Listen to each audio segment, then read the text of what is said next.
Drew Michaels' Red, Blue, Green. It's available now on HBO. My brother, again, shout out to David, put me on to this second special of Drew Michaels being out.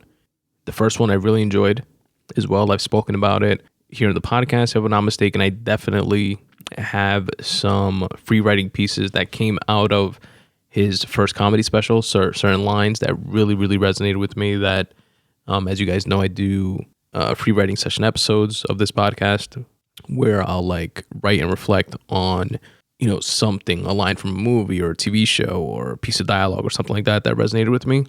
There were a couple from Drew Michaels' first special, I think one or two of which were actually in the actual special, and another one that was within the extra features of that first special that I really liked and I wrote to, that you guys can find on my website somewhere, spuntoday.com/free writing.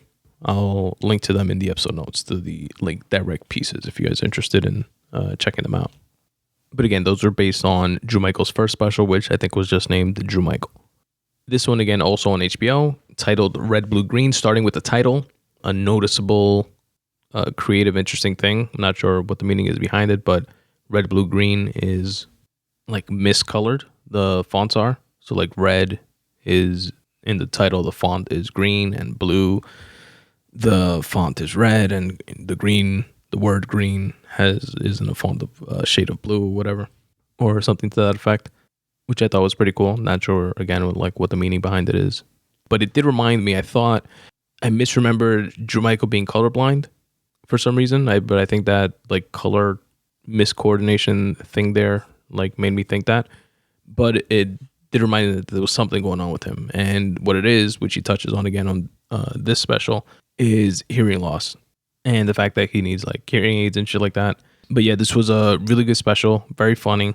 Very, again, within that same like Neil Brennan-ish kind of emo-ish introspective kind of lane, but sprinkled with a lot of funny. Heavier, I would say, on the like introspective Drew figuring shit out for himself kind of side. And the cool thing is that when folks do things like that and they share it with us, through their art, whether it be stand-up comedy in this case, or writing or podcasting, you're able as the consumer to take gems away from it and apply it to your own life and say, oh, I think like that too sometimes. Oh, I noticed that in myself. But yeah, there will be spoilers in this one as well. So fast forward if you guys are not interested. Now's your time to do so. Spoiler alert. And here are a few things that resonated with me from Drew Michaels' latest comedy special. The first one was a joke about, or a bit about, what if Jack would have survived on the Titanic, if they both would have survived. And then he like fast forwards into like them living in like a tenement building. At least this is how I pictured it in my mind. I'm not sure if he said these again. I'm like paraphrasing and partly going off of shorthand notes that I took while watching the special and part going by memory. So they're married in the future and living in a tenement building, not doing well financially, and she's just like in a fight with Jack, and she's like telling him, I was married to a fucking billionaire. I had to sell that necklace just to pay the fucking heating bill. You haven't sold a sketch in years, Jack. And I thought that was really funny.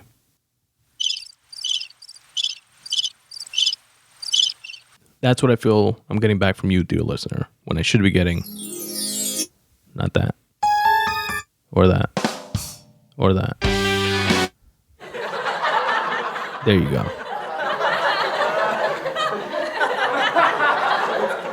Okay.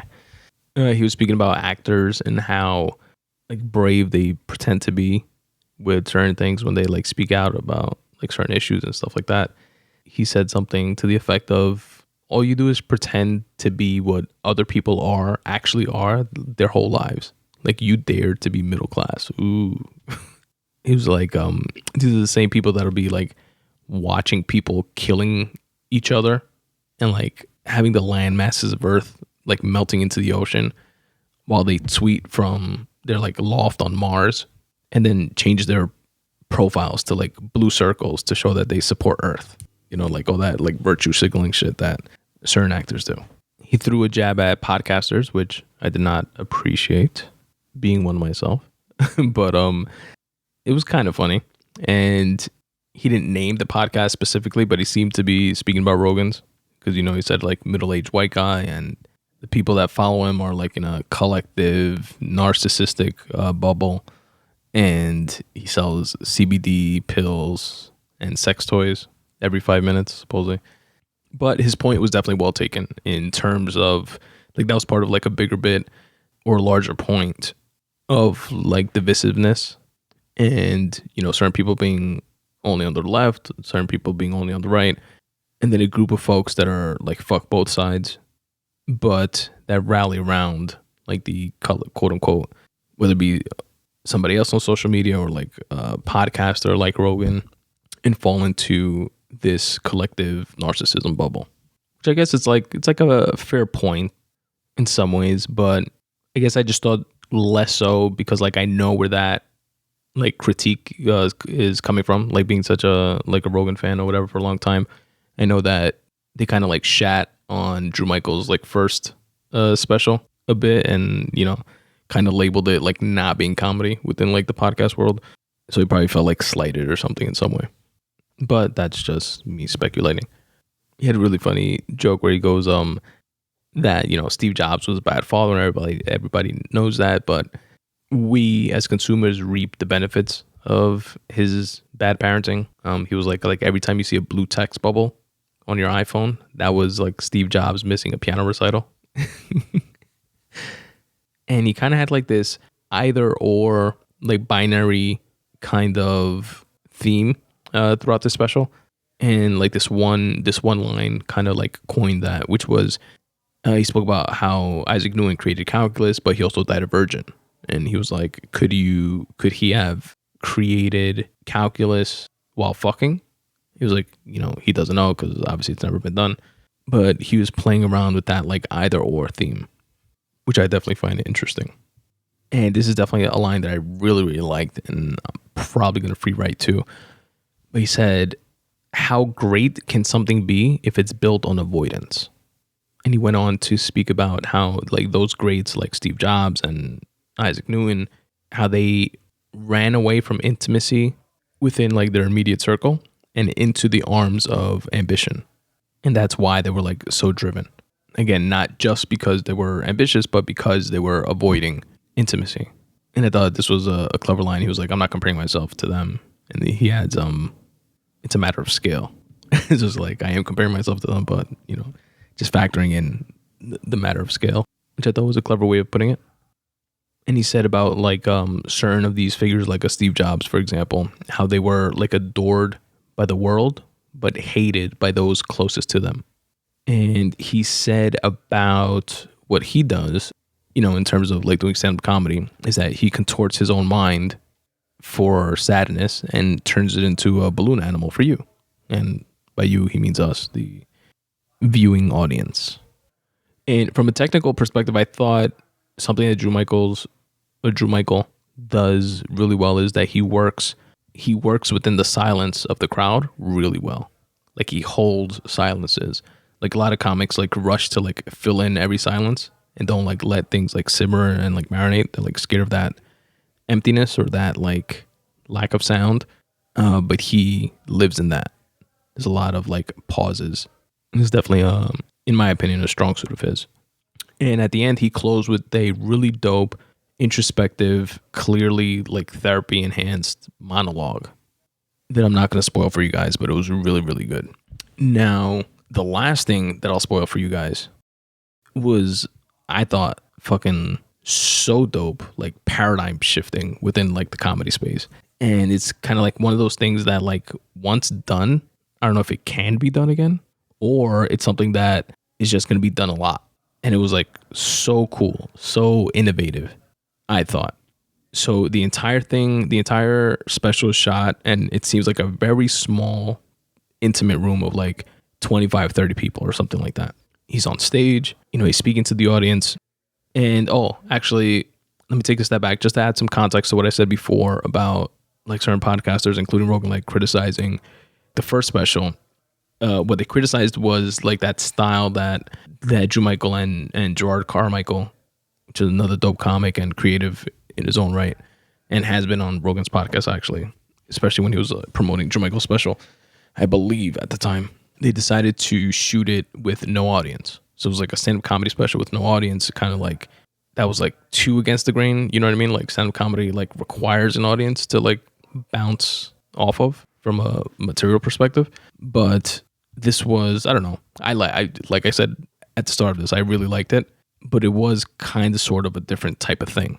It was still stand up, it was still funny, but again, introspective, had visuals, etc. So it was a bit different at the same time. And so I say that it took that step back just to reiterate that, you know, now he's doing it with an audience, this second special, and it's a very small audience. At least that's what we see throughout the entire special. Then at the very end, the camera starts panning back, panning away, and like moving back, and you start seeing like a wider view of the intimate stage and, you know, room where Drew Michaels is performing. And as the camera pans back, you notice that Drew Michaels is, instead of standing on the stage and facing an audience, he's standing on the right side. There's a stage set up on a stage, and then the audience that he was speaking to, that we were seeing the entire time, that like 20, 30 people, they were on stage with him, on the actual stage, facing him. But it was like left to right.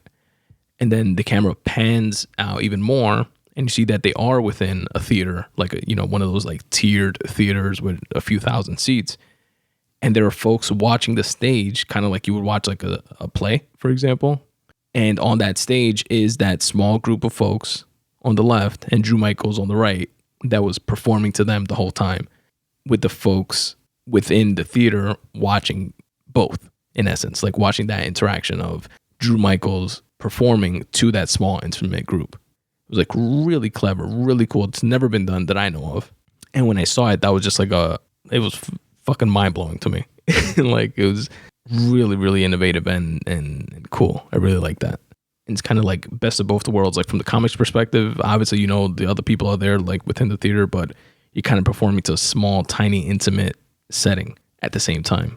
And I will say that in closing, Drew Michael directed this one himself, but Gerard Carmichael did executive produce, which I thought was pretty dope.